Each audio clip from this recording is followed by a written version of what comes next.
નમસ્કાર મિત્રો, સ્વાગત છે આપ સૌનું 11મા ધોરણની અંદર 8મું ચેપ્ટર દ્વિપદી પ્રમેય આપણે ભણીએ છીએ। તો દ્વિપદી પ્રમેયમાં જ્યાંથી આપણે બાકી છે ત્યાંથી આપણે કન્ટિન્યુ કરીએ। દ્વિપદી પ્રમેયની વાત આપણે પહેલાં સમજી લઈએ। આગલા લેક્ચરની અંદર ચેપ્ટર 8 દ્વિપદી પ્રમેયની વાત આપણે કરી છે। તો દ્વિપદી પ્રમેય છે એ આ રીતનું છે, a પ્લસ બી એની n ઘાત, આનું વિસ્તરણ સૂત્ર છે। દ્વિપદી એટલે બે પદ છે અને એનું વિસ્તરણ સૂત્ર છે। તો કઈ રીતે આપણને વિસ્તરણ સૂત્ર મળે? n ઘાત છે તો nc0, a ની n ઘાત, b ની 0 ઘાત પ્લસ nc1, a ની n માઇનસ 1 ઘાત, b ની 1 ઘાત પ્લસ nc2, a ની n માઇનસ 2 ઘાત, b ની 2 ઘાત। બસ કન્ટિન્યુ આ રીતે આગળ વધારવાનું છે। nc3, a ની n માઇનસ 3, b ની 3 ઘાત પ્લસ આમ કન્ટિન્યુ તમે આગળ વધો તો જે એક સ્ટેપ લખવું હોય તો લખી શકાય ncr, a ની n માઇનસ r, b ની r ઘાત પ્લસ હજી કન્ટિન્યુ આમ છેલ્લું સ્ટેપ ncn, a ની n માઇનસ n એટલે 0 ઘાત લખી શકાય અને b ની n ઘાત। જો આપણે દ્વિપદી પ્રમેયની વાત કરી હતી, nc0 થી સ્ટાર્ટ કરી nc1 એમ ncn સુધી આવે। પ્રથમ પદ a છે તો એની n ઘાતથી શરૂ થાય, એની n ઘાત પછી એક ઘાત ઘટે, n minus 1, n minus 2, n minus 3 એમ ઘટતા ઘટતા એની 0 ઘાત, n માઇનસ n એટલે 0 થાય, એની 0 ઘાત સુધી। એ જ રીતે b ની 0 ઘાતથી સ્ટાર્ટ, b ની 1 ઘાત, b ની 2 ઘાત, b ની 3 ઘાત એમ b ની n ઘાત સુધી આવે।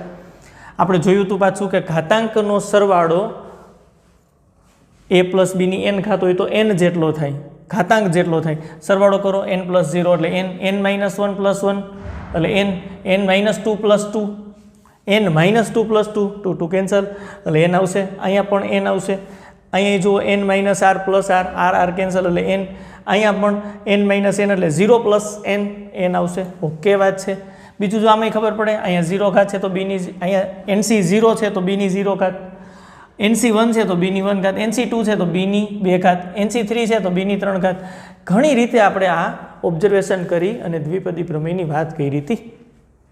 ઓકે, તો હવે આની અંદર આગળ વધારીએ તો જો અહીંયા n આપણે લેવાનો છે એ બિલોંગ્સ ટુ n છે, હા, અને a અને b કોઈ પણ વાસ્તવિક સંખ્યા હોઈ શકે, દ્વિપદી પ્રમેયની વાત છે।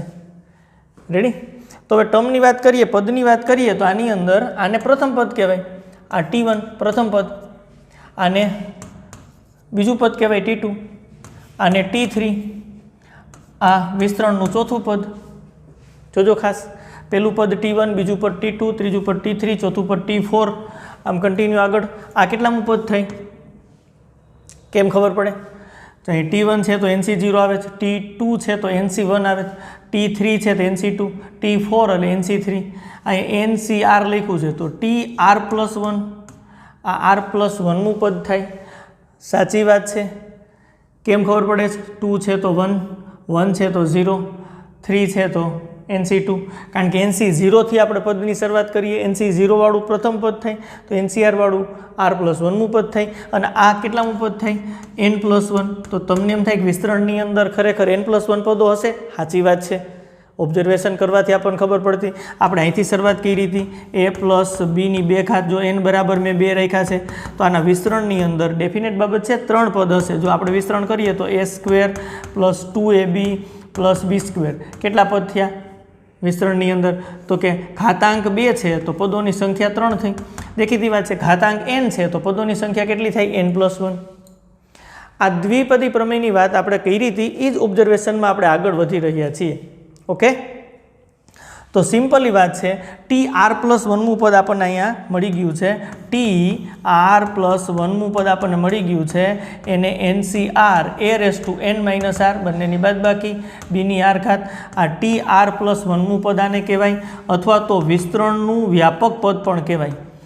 વિસ્તરણ, આ જે વિસ્તરણ કર્યું છે આપણે કેનું? તો કે a પ્લસ b ની n ઘાતનું વિસ્તરણનું વ્યાપક પદ અથવા તો r પ્લસ 1મું પદ આપણે કહી શકાય। તો આ ક્યાં કામે લાગે? તો હવે આપણને બધાને ખબર છે કે આખું વિસ્તરણ ન કરવું પડે. આપણને એમ કહીએ કે પાંચમું પદ શોધો તો r બરાબર અહીંયા 4 મૂકી દો, 4 + 1 એટલે t5 પાંચમું પદ ડાયરેક્ટ મળે. તમને એમ કહીએ કે વિસ્તરણનું 9મું પદ શોધો તો r બરાબર 8 મૂકી દો, 8 + 1 એટલે t9 9મું પદ ડાયરેક્ટલી શોધી શકાય. તો આપણે આખા વિસ્તરણથી બચી શકાય જ્યારે કોઈ આપણને પર્ટિક્યુલર એક પદ શોધવાનું કહે. તો વ્યાપક સૂત્ર કહી શકાય, વ્યાપક પદ કહી શકાય, tr+1મું પદ કહી શકાય. અને યાદ રહી જાય એવું છે વિસ્તરણનું tr+1મું પદ શું, તો કે NCR a⁻n−r બંનેની બાદબાકી 2r આવે છે. ઓકે, ચાલો આના ઉપરથી આપણે ઘાતાંક શોધવાની વાત કરી શકાય. જે આપણને પદ શોધવાનું કીધું એ પદ પણ આપણે શોધી શકાય. તો આગળ વધીએ. ટેક્સ્ટબુકની અંદર પદ શોધવાના દાખલાઓ છે, ઘાતાંક શોધવાના દાખલાઓ છે, એની ચર્ચા કરીએ. ઓકે, તો ચાલો સ્વાધ્યાય 8.2 એની અંદર પેલો દાખલો છે. સ્વાધ્યાય 8.2 ની અંદર પેલા દાખલામાં x + 3ની 8 માં x ની 5 નો સહગુણક શોધવાનો છે. શોધી શકાય. અહીં જો a બરાબર આપણને ક્લિયરલી દેખાય છે x છે, અને b બરાબર 3 છે, અને n બરાબર ઘાતાંક 8 છે. ઓકે, તો tr+1મું પદ તો આવું છે. tr+1મું પદ શું છે, તો કે NCR a⁻n−r અને b⁻r. કિંમતો બધી મૂકી દો. ચાલો, બહુ સહેલી વાત છે.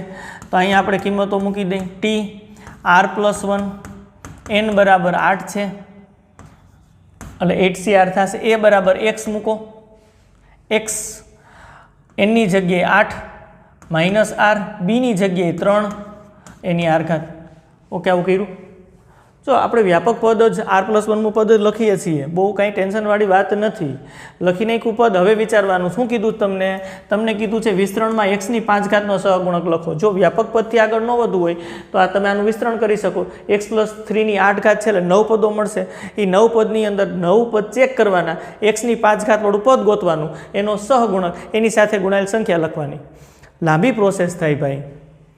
ટૂંકું કરવું હોય તો શું કરવું પડે, તો કે વ્યાપક પદ tr+1મું પદ લખી નાખ્યું છે, ટેન્શનવાળી કંઈ વાત નથી. હવે આની અંદર x ની 5 ક્યારે થશે, આ વ્યાપક પદ. r બરાબર તમે અહીંયા 1 રાખો તો તમને બીજું પદ મળે, r બરાબર 0 રાખો તો તમને પેલું પદ મળે, r બરાબર 3 રાખો તો ચોથું પદ મળે. બધા જ પદ આની અંદરથી શોધી શકાય છે, કાંઈ ચિંતાવાળી વાત નથી. અને એમાં દરેક વખતે x ની ઘાતાંકની વાત છે એ બદલતી જશે. હવે આપણને પ્રશ્ન એ છે કે x નો ઘાતાંક કેટલો, x નો ઘાતાંક મારે કેટલો રાખવો છે, x નો ઘાતાંક કેટલો રાખવો છે, અહીંયા સ્પષ્ટ લખ્યું છે 5. x નો ઘાતાંક 5 થાય તે માટે મારે શું કરવું પડે, તે માટે મારે આ 8 - r બરાબર 5 લેવા પડે. ફાઇનલ વાત છે. કેમ તમને ખબર પડી છે? સમીકરણ નંબર 1 આપી દો આને. અહીં x ની 5 બનાવી છે તો x નો ઘાતાંક 5 રાખવો હોય તો 8 - r બરાબર 5 રાખવા પડે. સિમ્પલી વાત છે. અને આના ઉપરથી આપણે સ્પષ્ટ કરી શકીએ છીએ કે r ની કિંમત કેટલી થાય, તો કે 8. આ r આ બાજુ જશે પ્લસ, 5 આ બાજુ આવશે એટલે માઇનસ. તો r બરાબર આપણને ક્લિયરલી ખબર પડી 3 રાખવા પડશે ભાઈ. સમીકરણ 1 માં r બરાબર 3 મૂકી દો એટલે તમારી x ની 5 વાળું પદ મળે. અને x ની 5 વાળા પદમાં જે આગળ ગુણાયેલ સંખ્યા છે એને સહગુણક કહેવાય. સમીકરણ 1 પરથી ચાલો r ની જગ્યાએ આપણે મૂકવાના 3 મૂકી દઈએ છીએ. 3 + 1 બરાબર 8 c r એટલે 3 8c3 x 8 - r ની જગ્યાએ 3. સીધા જ ત્યાં તમે 5 લખો તો વાંધો નથી. 8 - r બરાબર 5 અહીંયા આપણે ઇન્ડિકેટ કરી દીધા છે. અને 3 ગુણ્યા 3 કેટલી ઘાત, r ઘાત છે, r એટલે 3. ઓકે, ચાલો આ t4 થી આ ચોથું પદ આપણને મળશે વિસ્તરણનું, કે જેની અંદર x ની 5 આવતી હશે અને એનો સહગુણક શોધવો છે. ઓકે વાત છે. ચાલો 8c3 આપણને આવડે છે. 8 × 7 × 6 નીચે 3 × 2 × 1 8c3 છે. x ની 5 છે ગુણ્યા 3 ની 3 ઘાત. આ 3 × 2 6 સાથે કેન્સલ. જોજો t4. ચાલો 8 × 7 કયો, 8 × 7 56, 3 ની 3 ઘાત એટલે 27 અને x ની 5. તેથી સ્પષ્ટ કહી શકાય x ની 5 નો સહગુણક શું મળે છે, સહગુણક બરાબર 56 × 27 મળે છે. ચાલો બેનો ગુણાકાર કરો, ફાઇનલ આન્સર તમને મળી જાય, કાંઈ ટેન્શનવાળી વાત નથી. ઓકે, કેટલો થશે? 1000 512. ઓકે, તો એક્સની 5 ઘાતનો સહગુણક આપણને મળી ગયો. દાખલો પૂરો. ઓકે, બહુ સહેલી વાત છે. સૌથી પહેલાં વ્યાપક પદને આધારે આર શોધી લીધા એક્સની 5 ઘાત માટે. આર કેટલા? તો કે 3 મૂકી દો એટલે એક્સની 5 ઘાત વાળું આપણને પદ મળે. એની સાથે ગુણાયેલ સંખ્યાને સહગુણક કહેવાય. આખું વિસ્તરણ કરવાની જરૂર નથી. ઓકે, નેક્સ્ટ એના પછીનો દાખલો ગણીએ. ચાલો, તો એની અંદર જો a - 2b એની 12 ઘાતમાં એની 5 ઘાત અને બીની 7 ઘાતનો સહગુણક શોધો. જો હવે આની અંદર TR+1નું પદ આપણે શોધવું હોય, TR+1નું પદ સૂત્ર તો આ જ છે NCR. ઓકે, તો અહીંયા a અને b ની જગ્યાએ 2b રાખ્યા છે, તો આપણે આવી રીતના વિચારી શકાય, A પ્લસ b આમ વિચારી શકાય, એની n ઘાત આવી રીતના વિચારી શકાય. જોજો ખાસ, હવે આવી રીતના વિચારો ને તો તમને ક્લિયરલી ખબર પડે. કેપિટલ A બરાબર સ્મોલ a, કેપિટલ B બરાબર -2b. ઓકે, -2b જ થાય ભાઈ. જો આને આમ લખી શકાય, પહેલાં આપણે સ્પષ્ટ કરી દઈએ એટલે તમને કન્ફ્યુઝ ન થાય. A -2b એની 12 ઘાત. આપણે જે વ્યાપક સૂત્ર મેળવ્યું છે પ્લસવાળામાં મેળવ્યું છે, તો વચ્ચે પ્લસ રાખો, -2b અને એની 12 ઘાત. એટલે તમે અહીં કમ્પેરિઝન આવી રીતના કરો છો, A પ્લસ બીની 12 ઘાત. સમજવા માટે સીધું જ TR+1નું સૂત્ર લખો તો કોઈ વાંધો નથી. A બરાબર A આવે છે, B બરાબર -2b આવે છે. અને હવે તમે ક્લિયરલી કહી શકો છો કે n બરાબર કેટલા થાય? ઘાતાંક કેટલો છે? તો કે 12. ઓકે, તો TR+1નું પદ શું થશે? આ વિસ્તરણનું TR+1નું પદ શું થશે? તો કે NCR A⁻n−r અને B⁻r. બીની અંદર આપણે અહીંયા કેપિટલ B રાખીએ. આ વિસ્તરણ વિચારીએ છીએ A પ્લસ B એની 12 ઘાત. સંકેત સરખા ન થઈ જાય એટલે આપણે જુદા રાખ્યા છે. ઓકે, તો TR+1 બરાબર NCR એની જગ્યાએ કેપિટલ એની જગ્યાએ સ્મોલ a, કારણ કે કેપિટલ A બરાબર સ્મોલ a છે, ઉપર n-r. કેપિટલ B બરાબર કેટલા છે? -2b છે. કેપિટલ B બરાબર -2b છે અને એની ઉપર r ઘાત છે. ઓકે, જો કોઈ વિદ્યાર્થી અહીંથી સીધું જ આ લખી શકે તો વચ્ચે આવું કેપિટલ A કેપિટલ B લેવાની બિલકુલ જરૂર નથી. આ તો સમજાય એટલે આપણે લીધું છે. સીધું જ TR+1 પદ લખી શકે. NCR છે, પેલું પદ અહીંયા A અને એની n-r ઘાત થાય, બીજું પદ -2b આમ સમજી શકે, એની r ઘાત. પહેલા પદની n-r ઘાત છે, બીજા પદની r ઘાત છે અને NCR તો સીધું જ વિચારી શકે, એ સીધું જ TR+1નું વ્યાપક પદ લખી શકે. નહીતર પછી A પ્લસ B આવી રીતના લખી અને પછી આગળ વધાય. એકદમ ક્લિયર થઈ ગયું છે. થોડુંક સાદુરૂપ આગળ વધારી દઈએ. TR+1 બરાબર NCR A⁻n−r. ઓકે, -2 ની r ઘાત છે અને b ની r ઘાત છે, આવું છે.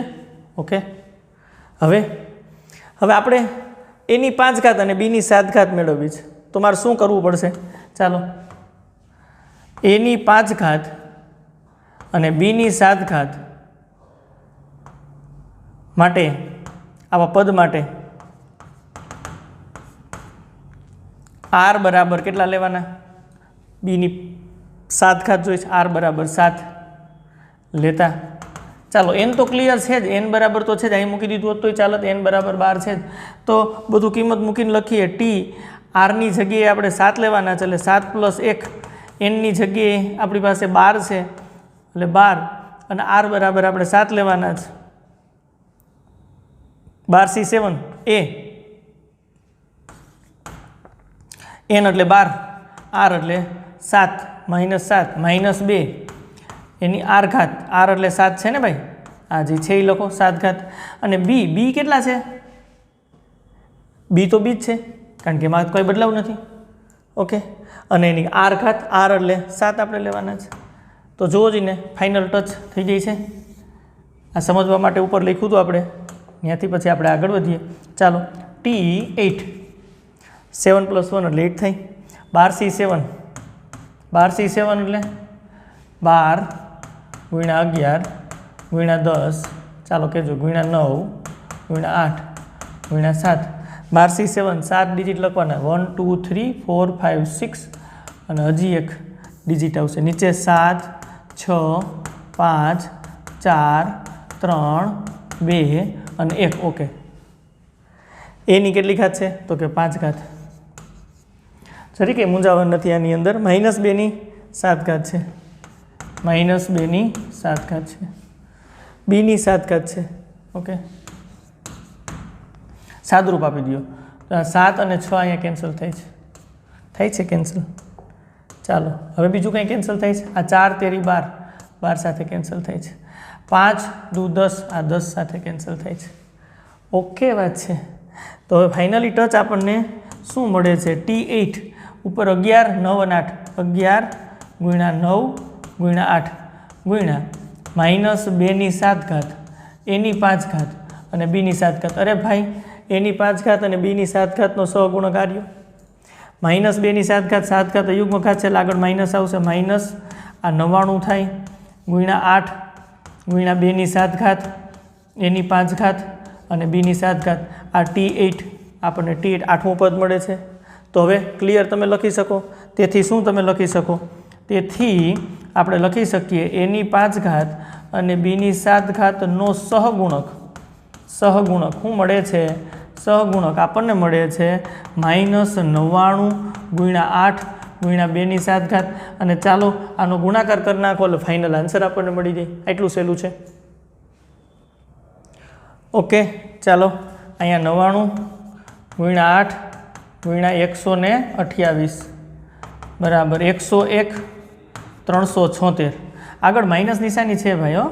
ઇક્વલ ટુ માઇનસ નિશાની સાથે લખો. -101 376 આ પ્રકારનો આપણને સહગુણક મળશે. ઓકે, નેક્સ્ટ ક્વેશ્ચન કરીએ. ચાલો નેક્સ્ટ ક્વેશ્ચન છે. એની અંદર ત્રીજો પ્રશ્ન છે અને વ્યાપક પદ ખાલી શોધવાનું છે. બહુ સહેલી વાત છે. તો TR+1નું પદ ખાલી શોધવાનું કીધું. સીધું જ લખીએ છીએ. હવે આવું થાય NCR A⁻n−r અને B⁻r. ક્લિયર? આમાંથી તમારે નક્કી કરવું હોય તો કરી શકાય. પહેલું પદ A એટલે x² છે, B એટલે -y છે. જો -y અહીંયા આને વ્યવસ્થિત પહેલાં લખવું પડે, વચ્ચે પ્લસ નિશાની લઈ આવવી પડે. પહેલું પદ x², બીજું પદ -y. ભૂલથી તમે y લખી નાખો તો ખોટું પડે, કારણ કે આપણે પ્લસ માટે વ્યાપક પદ TR+1નું પદ છે એ પ્લસ માટે મેળવું છે. એટલે આપણે અહીં આમ લખવું પડે x² - y એની 6 ઘાત છે અને આમ સિમ્પલી લખવું પડે x પછી પ્લસ -y અને એની 6 ઘાત. કારણ કે આપણે વ્યાપક પદ મેળવું ત્યાંનું મેળવું હતું a+bની n ઘાતનું. આમ તો ક્લિયરલી ખબર પડે a બરાબર જુઓ x² છે, a બરાબર x² છે, b બરાબર -y છે. x² આ માઇનસને આમ અંદર લઈ લીધા, પ્લસ આવી રીતની વાત છે. અને n બરાબર 6 છે. હવે વ્યાપક પદ આપણે બિંદાસ લખી શકીએ. તો TR+1 બરાબર NCR A⁻n−r અને B⁻r આવી રીતની વાત છે. ઓકે, તો આની અંદર કિંમતો મૂકી દો બધું. TR+1 બરાબર n એટલે તો 6 છે, 6r, a એટલે x² 6 - r, b એટલે -y એની r ઘાત. ચાલો સિમ્પલી 6cr x ઉપર આમ ગુણી નાખો, 6 × 2 એટલે 12 -2r -1ની r ઘાત અને y ની r ઘાત. તો -1 એની r ઘાત 6cr x ની 12 - 2r ઘાત અને y ની r ઘાત. આ ફાઇનલી આપણને મળ્યું વ્યાપક પદ. વ્યાપક પદ શોધવામાં તો ખૂબ સહેલી વાત છે. TR+1માં પદમાં કિંમત મૂકી દેવાની છે ફક્ત. આ ક્લિયર થઈ ગયું. ઓકે, નેક્સ્ટ ક્વેશ્ચન કરીએ. ચાલો પાછું વ્યાપક પદ શોધવાનું છે. લખીએ ચાલો. તો અહીંથી જો x² - yx એની 12 ઘાત છે ને, તો આને પહેલાં પ્રમાણિત સ્વરૂપમાં ગોઠવવાનો પ્રયત્ન કરો. જો x² પ્લસ કરી નાખો -yx, ઓકે, અને એની 12 ઘાત.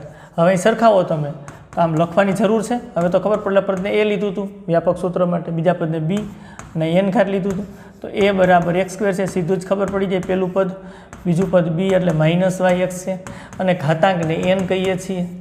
ઓકે, તો TR+1નું પદ વ્યાપક પદ NCR A⁻n−r અને B⁻r આવી રીતની વાત છે. ઓકે, ચાલો NCR n એટલે 12, a એટલે x² 12 - r, ઓકે, b એટલે -yx r ઘાત. ચાલો 12cr x ઉપર અહીંયા આવશે 24 - 2r -1ની r ઘાત, y ની r ઘાત અને x ની r ઘાત. ઓકે વાત છે. -1ની r ઘાત આગળ લઈ લ્યો 12CR એક્સની 24 - 2R એક્સ અને એક્સ આધાર સરખા હોય તો ઘાતનો સરવાળો થાય એટલે પ્લસ આર લખો. આ એક્સની આર ઘાત છે, એક્સની 24 - 2R ઘાત છે, નો પ્રોબ્લેમ, ઇન્ટુ વાયની આર ઘાત. તો ફાઇનલી આપણને શું મળે છે? -1ની આર ઘાત 12CR એક્સની 24 - R -2R + R એટલે -R ઇન્ટુ વાયની આર ઘાત. આ વ્યાપક પદ આપણને મળી ગયું છે ને સહેલું. વ્યાપક પદ પછી આપણને એમ કે પાંચમું પદ શોધો તો R = 5 મૂકી દેવાના, ક્લિયર થઈ જાય. સાતમું પદ શોધવાનું કે R = 7 શોધી મૂકી દેવાના, ક્લિયર થઈ જાય. ઓકે, નેક્સ્ટ ક્વેશ્ચન કરીએ ચાલો. એના પછી વિસ્તરણનું ચોથું પદ. જો હમણાં આપણે વાત કરી રીતે એવું થયું ને તો વ્યાપક પદ તો શોધવું જ જોશે પહેલાં. x - 2y એની 12 ઘાત છે તો આને પહેલાં આમ લખાય x + -2y એની 12 ઘાત. ઓકે, એટલે આવું થયું a + b. તો a = x, b = -2y અને n = 12. વ્યાપક પદ તો પહેલાં શોધવું જ જોશે. TR + 1મું પદ. ઓકે, NCR સૂત્ર તો યાદ રહી જાય એવું છે. a ની ઘાત n - r, b ની ઘાત r. ચાલો કિંમતો મૂકી દો. n = 12 મૂકશો, a = x મૂકશો 12 - r, b = -2y મૂકશો એની આર ઘાત. આ TR + 1મું પદ થઈ ગયું. આપણે ચોથું પદ શોધવું છે. ચોથું પદ એટલે T4 શોધવાનું થાય. અહીં T4 લઈ આવો હોય તો R = 3 લેતા. સમીકરણ 1માં R = 3 મૂકી દો એટલે T4 મળે. R = 3 મૂકો, 3 + 1 12C3. ઓકે, x 12 - R ની જગ્યાએ તો આપણે 3 મૂકીએ છીએ. પછી અહીંયા -2y R ની જગ્યાએ કેટલા મૂકવાના છે? 3. ઓકે, ચાલો આગળ. આ T4 ચોથું પદ આપણને શોધવાનું કીધું હતું. 12C3 એટલે 12 × 11 × 10 નીચે 3 × 2 × 1. ઓકે, એક્સની કેટલી ઘાત થશે? 12 માંથી 3 બાદ કરો એટલે એક્સની થાય ઓકે 9 ઘાત. પછી -2 ની 3 ઘાત એટલે -8 થાય અને વાયની 3 ઘાત છે. રેડી વાત છે. અહીં આમ 6 × 2 એટલે 12. તો T4 = 6 × 2 એટલે 12 એટલે 2 × 11 એટલે 22 × 10 220 એને ગુણ્યા -8 એક્સની 9 ઘાત ઇન્ટુ એ વાયની 3 ઘાત. એક્સની 9 ઘાત ને વાયની 3 ઘાત આ બંનેનો ગુણાકાર કરો. ચાલો 8 16 1 17 આગળ માઇનસ નિશાની એક્સની 9 ઘાત ઇન્ટુ વાયની 3 ઘાત T4. આ ચોથું પદ મળી ગયું આપણને ફાઇનલી. -1760 x⁹ ઇન્ટુ y⁵ વાયની 3 ઘાત છે ને સહેલું સાવ. ઓકે, હજી એક દાખલો ગણીએ. ચાલો, થોડીક રકમ જો આવી મોટી બનાવે શોધવાનું તો 13મું પદ જ છે. હવે તો તમને આવડે છે, વ્યવસ્થિત લખી નાખીએ એટલે બધી વાત થવા માંડે. 9x - 1/3√x એની 18 ઘાત છે. Okay, x is not equal to 0 આપ્યું છે એટલે છેદમાં લખવામાં કંઈ વાંધો નથી. આને વ્યવસ્થિત ગોઠવી નાખો. 9x + -1/3√x. ઓકે, અને એની 18 ઘાત આમ સરખાવીએ લાવવું થયો a + b એની 18 ઘાત આવું થાય. ઓકે, તો વ્યાપક પદ આપણને મળશે TR + 1 = NCR a⁻n−r b⁻r. Okay, ચાલો કિંમતો મૂકી દો. n એટલે 18, આરની જગ્યાએ આપણે હમણાં જ મૂકી દઈએ. પહેલાં બાકીની કિંમતો બધી મૂકી દઈએ. a એટલે કેટલા છે અહીંયા સ્પષ્ટતા કરી દો. હવે તો તમને ખબર, તેથી a બરાબર આપણને કેટલા મળે? 9x. ઓકે, b બરાબર -1/3√x. Okay, clear. અને સાથે સાથે n બરાબર 18. આ બધી વસ્તુની આપણને ખબર છે. અહીંથી આમ કમ્પેરિઝન કરીએ તો a બરાબર 9x છે, 18 - r, b એટલે કેટલા છે? -1/3√x છે. r એટલે કેટલા છે? અત્યારે તો હાલના તબક્કે r જ છે. આ સમીકરણ નંબર 1. આર બરાબર કેટલા રાખવા પડશે? 13મું પદ જોઈશે. આર બરાબર 12, કારણ કે 12 + 1 એટલે 13મું પદ એમ મળે. બહુ સહેલું અને સમજી શકાય એવી વાત છે.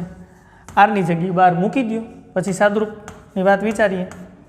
18 - 12 -1/3 √x.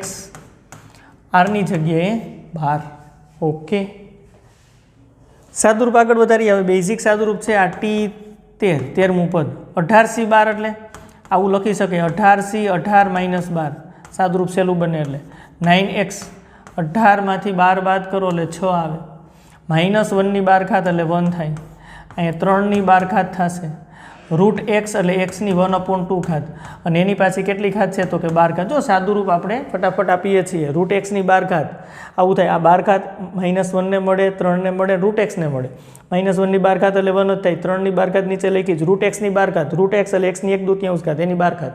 બધું ક્લિયર સમજાય એવું છે. ઓકે, તો T13 અહીંથી આગળ વધારો. ચાલો, બરાબર. 18C6, 18C6, કારણ કે 18 માંથી 12 બાદ એટલે 6 વધશે.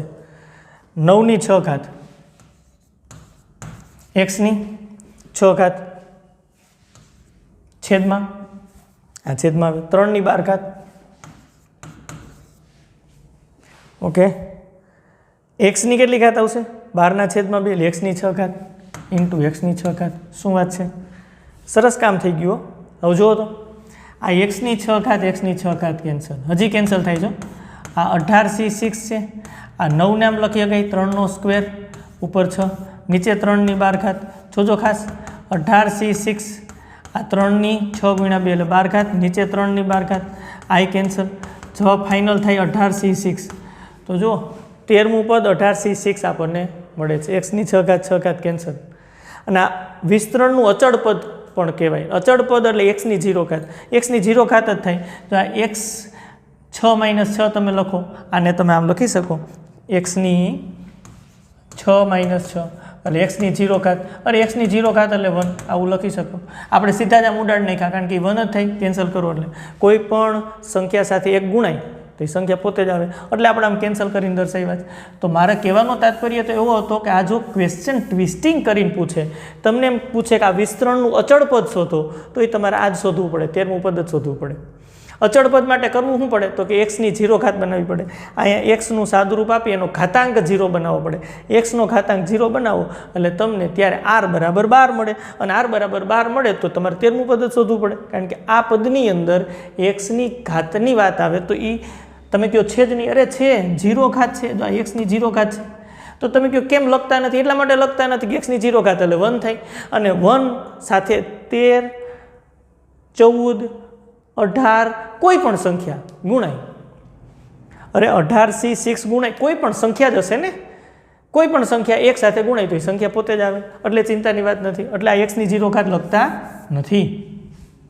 રેડી સમજાય છે? 18C6 નું સાદુરૂપ તો તમે આપી શકો અને ફાઇનલ આન્સર પણ કરી શકો. મેળવો. ચાલો,